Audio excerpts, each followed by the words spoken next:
So today we're going to visit the Pima Air and Space Museum in Tucson. Yep.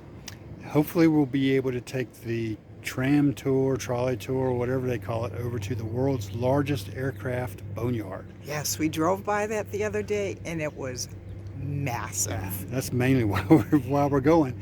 And this will probably be our last opportunity to go out and visit in the Benson, Tucson area because we're leaving early next week. Headed back, we're headed up to Casa Grande area. Right, for the first time. Yeah. So let's go to the museum. Yay!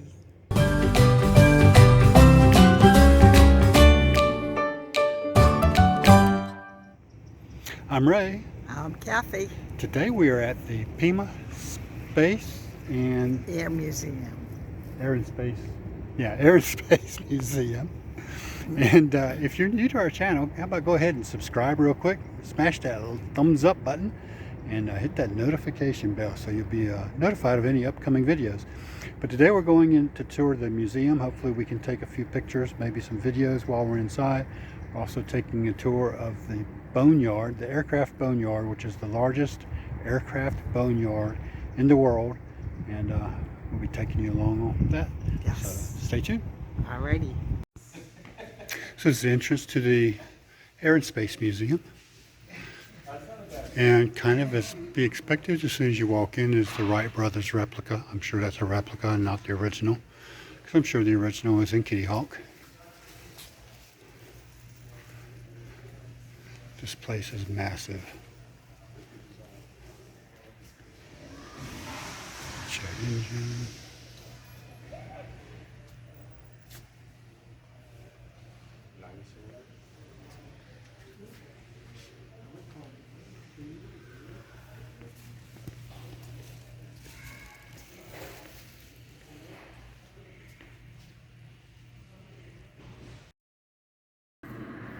It's a B-52 tail gunner's compartment. I believe it's the, tail gunner's compartment.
Pretty cool.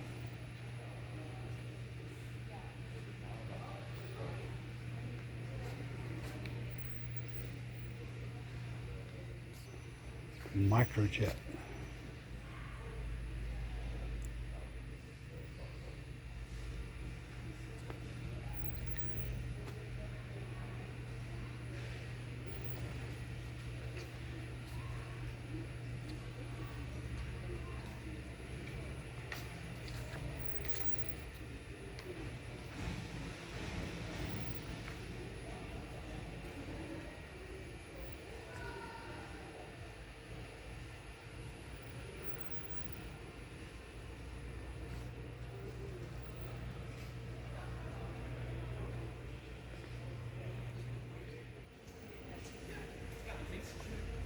The Blue Angels F-11 from 1968.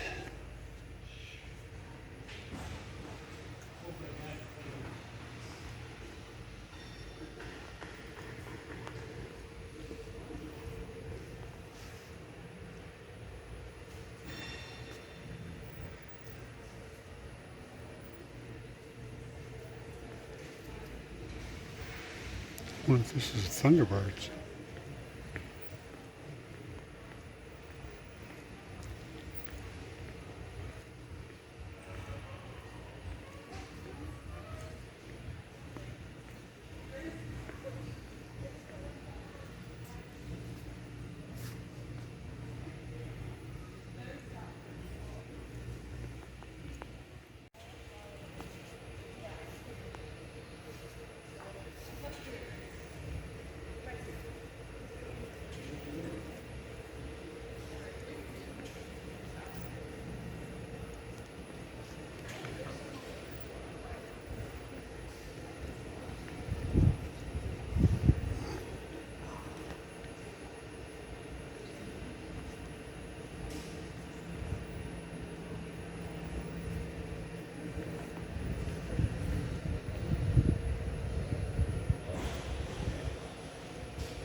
USS Kitty Hawk.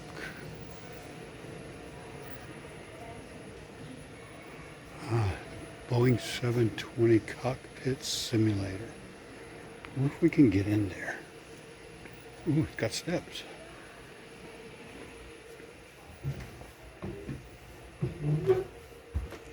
Wow.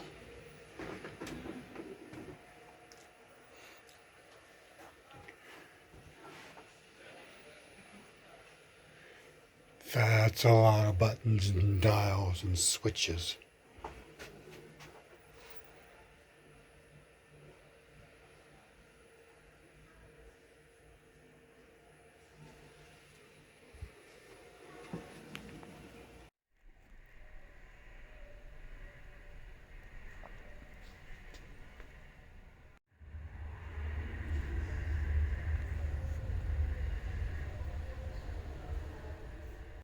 This is a Japanese C-3 class submarine, I-52.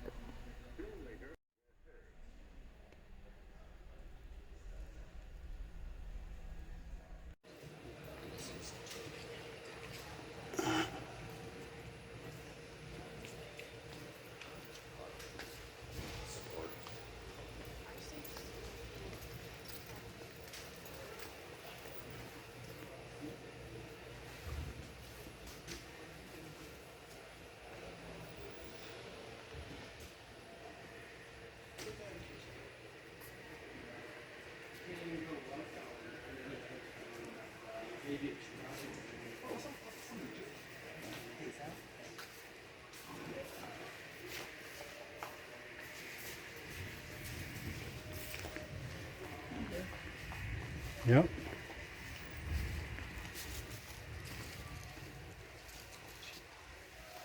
Patchy.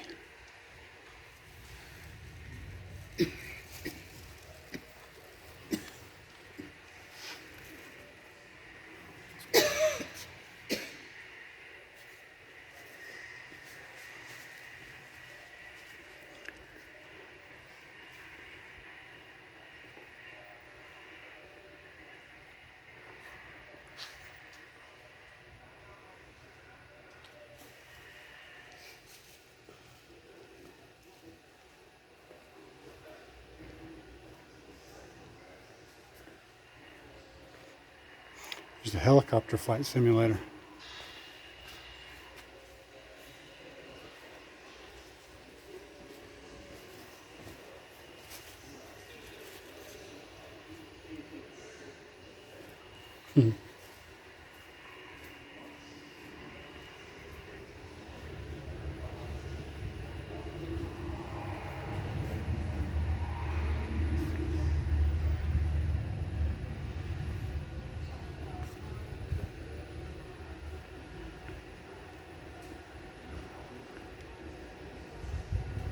And here's the SR-71.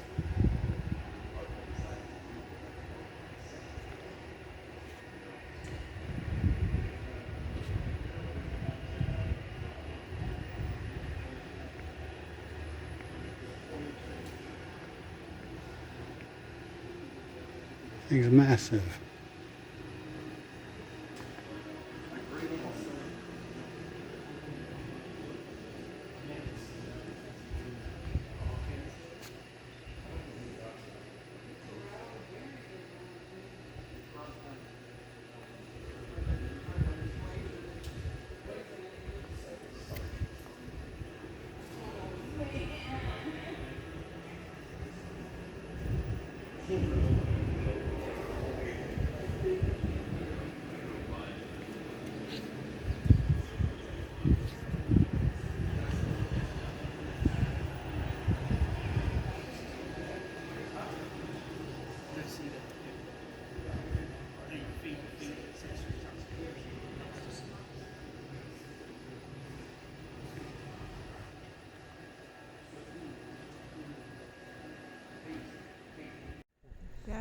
a seaplane, that massive thing.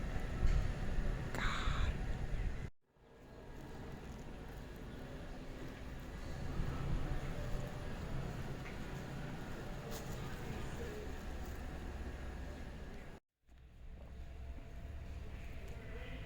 Some of the different uniforms.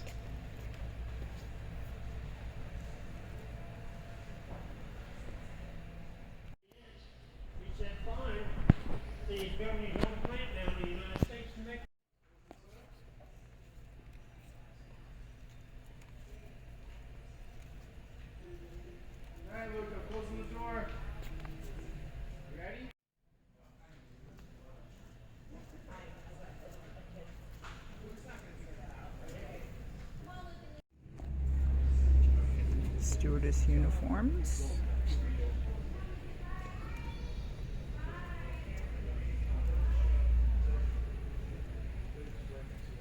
Captains.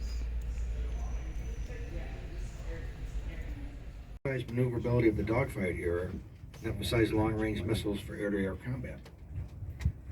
An excellent example of this design. Yeah.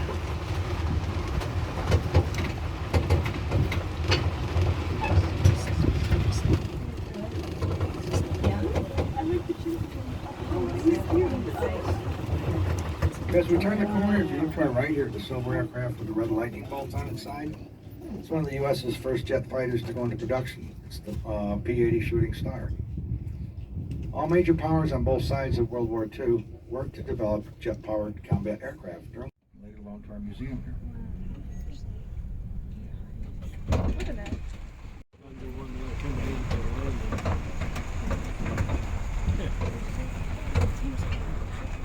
It was one of the first long-range civilian airliners to go into service after the war. Carried between 44 and 81 passengers with a crew of 6. This aircraft is the 10th kind he built, the oldest one left in the world.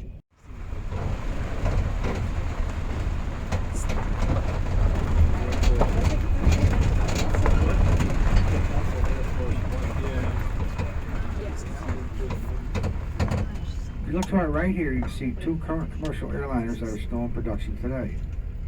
The aircraft with ANA on the tail is the Boeing 787 Dreamliner, one of the new airliners from Boeing. This is the first jet airliner not constructed of aluminum.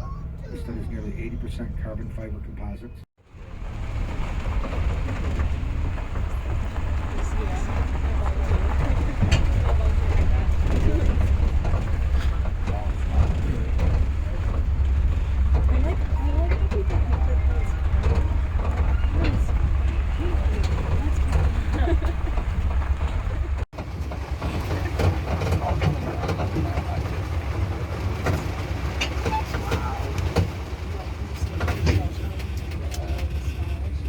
We're now moving on from commercial airliners to cargo aircraft used mainly by the military. Development of the military's cargo planes focus on the size of the plane. As right here, you see the Super Guppy, the very large white aircraft in the inflated fuselage. It's modified from a retired Air Force C-97 for NASA in the 60s. This is the first Guppy out of 5 that were built. They were used to carry sections of rockets, the Apollo space capsules, moon landers, and even whole other airplanes. Wow. The last cargo this one carried before it was retired was the Hubble Space Telescope. It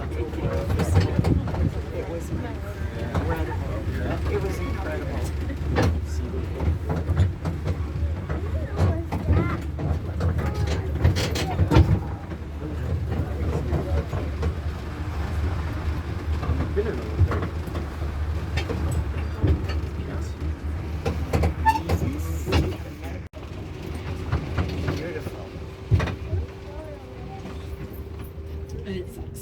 While airplanes are used in all different capacities in the military, one of the greatest restrictions on airplanes is how far they can fly before they need to land and refuel. Efforts to develop a way to refuel planes in the air began in the 1920s.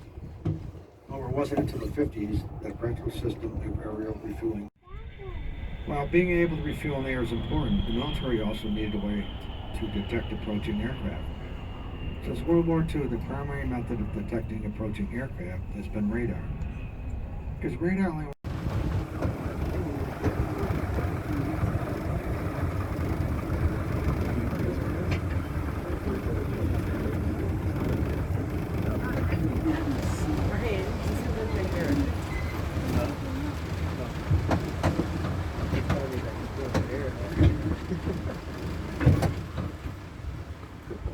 Next on our left here is the B-52 Straddle Fortress Valkyrie.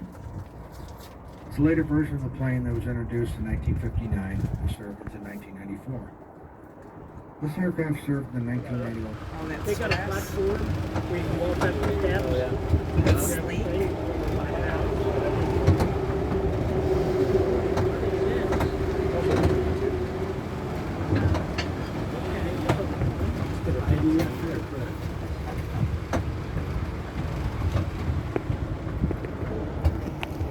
B-52D, the Lone Star Lady, is the next B-52 on display.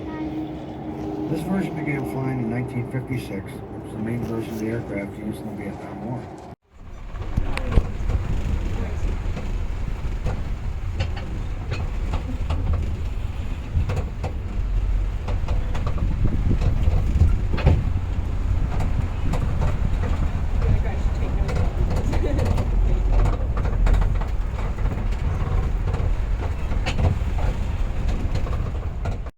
Dating from the 50s.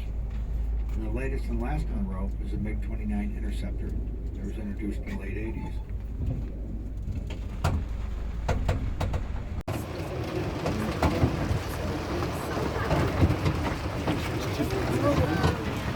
Yeah, me too.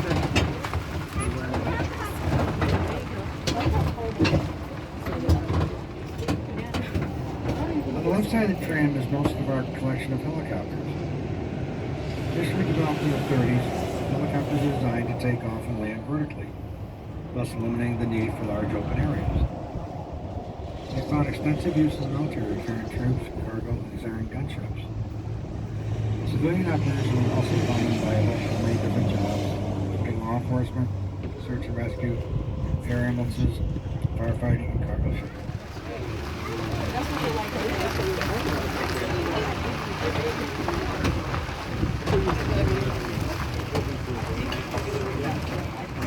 I'd actually probably throw it.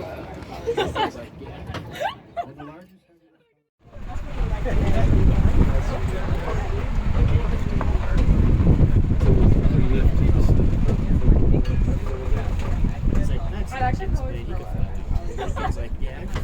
The largest heavy-lift helicopter developed for the U.S. Army is on the right side of the tram, and it's the Sky Crane.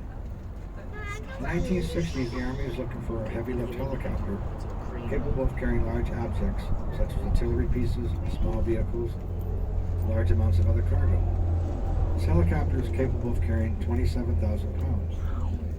Since the retirement from the military in the early 90s, the Sky Crane has seen extensive use for fighting forest fires, logging, and construction industries, ranges, and civilian rescues in the immediate area until it was retired in 2020.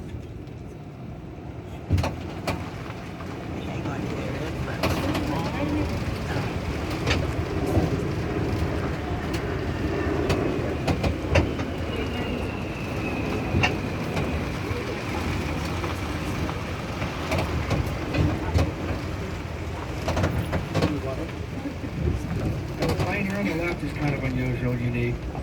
It's the Piper PA 48 and Forester experimental aircraft. Only 4 remain. It's on 1 or 2 in the lot. I put this on display about 3 months ago. Looks very similar to a P-51 Mustang from World War II. It also has a turboprop engine on it. Structures to withstand the forces of being catapulted off the carrier deck and yanked to a stop when landing on the ship. Taking off and landing on ships is one of the most difficult jobs an aviator can have. The runway is only 500 feet long. There are only 5 cables stretched across it to catch and hook to the bottom of the plane.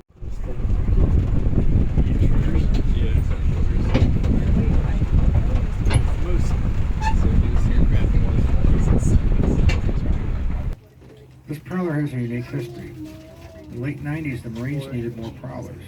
One of the ways they got them was to refurbish old aircraft and put them back into service. For this airplane, 3 prowlers were removed from storage at AMARC facility here in Tucson, and parts were combined into 1 aircraft. This plane went into service in 2004, and because of the way it was built from the parts of several aircraft, they got the nickname of Franken Prowler.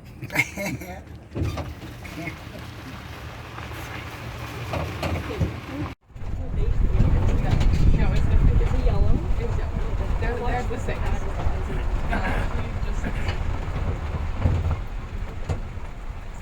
Okay, on the right side of the tram we have our trainers. While many trainers are specifically designed for that role, others are modified or adapted from other aircraft. Military trainers generally have 2 seats, one for instructor, one for a student.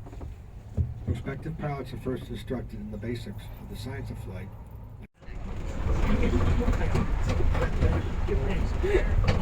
Trash. Nice and trash.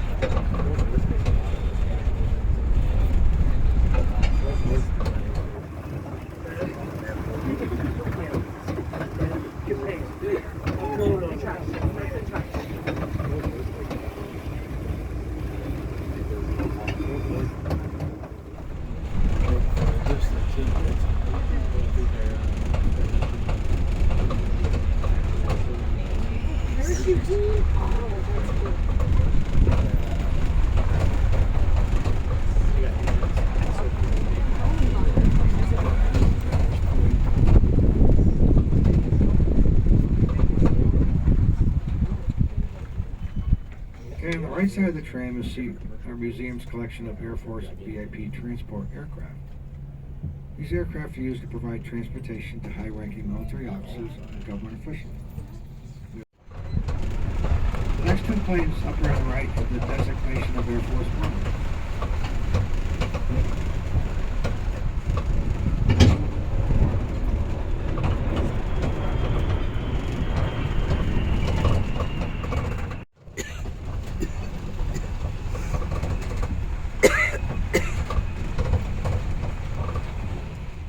The 172 Skyhawk. The aircraft has N12774 painted on it. I'd like to point out this aircraft because it's the most produced aircraft in history. Cessna developed the first production model in 1956, and as of 2018, more than 44,000 have been built and is still in production today.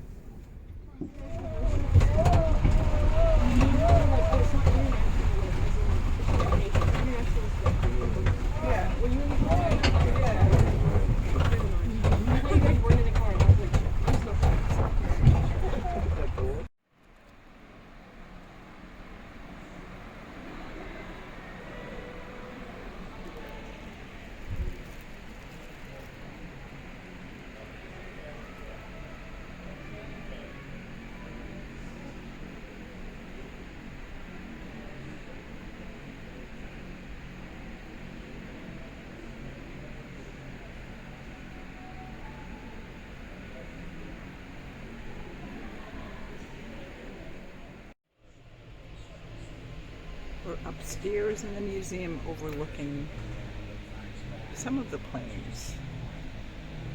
I don't know how many planes there are here, but we only saw a very small portion. This is the tail gunner section.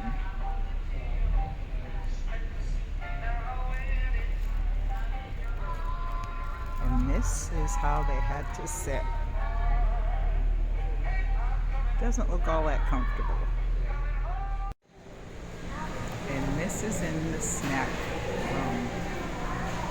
bar. So what'd you think of the Pima Aerospace Museum? I was very impressed. I have a found respect for the men and women who served. I can't even imagine. I can't imagine. It was. Yeah, it was fun. It was it was entertaining. It was enlightening, educational, Humbling. I was disappointed that we weren't able to get to the boneyard. Yeah. Apparently, they used to run bus tours to the boneyard, and since COVID, they canceled those. I guess they haven't started doing them again. Yeah. But we did enjoy the tram ride through the outside of the museum grounds. That was fun. Got to see a lot of interesting aircraft out there. It was cool. So anyway, we hope you enjoyed the video as well. If you did, give it a big thumbs up. We appreciate you watching. We do. If you're a subscriber to our channel, we appreciate it. If you haven't subscribed yet, go ahead and do so. Ring that notification bell so you get notifications of all of our upcoming videos. Yeah. Until next time. Bye. Bye.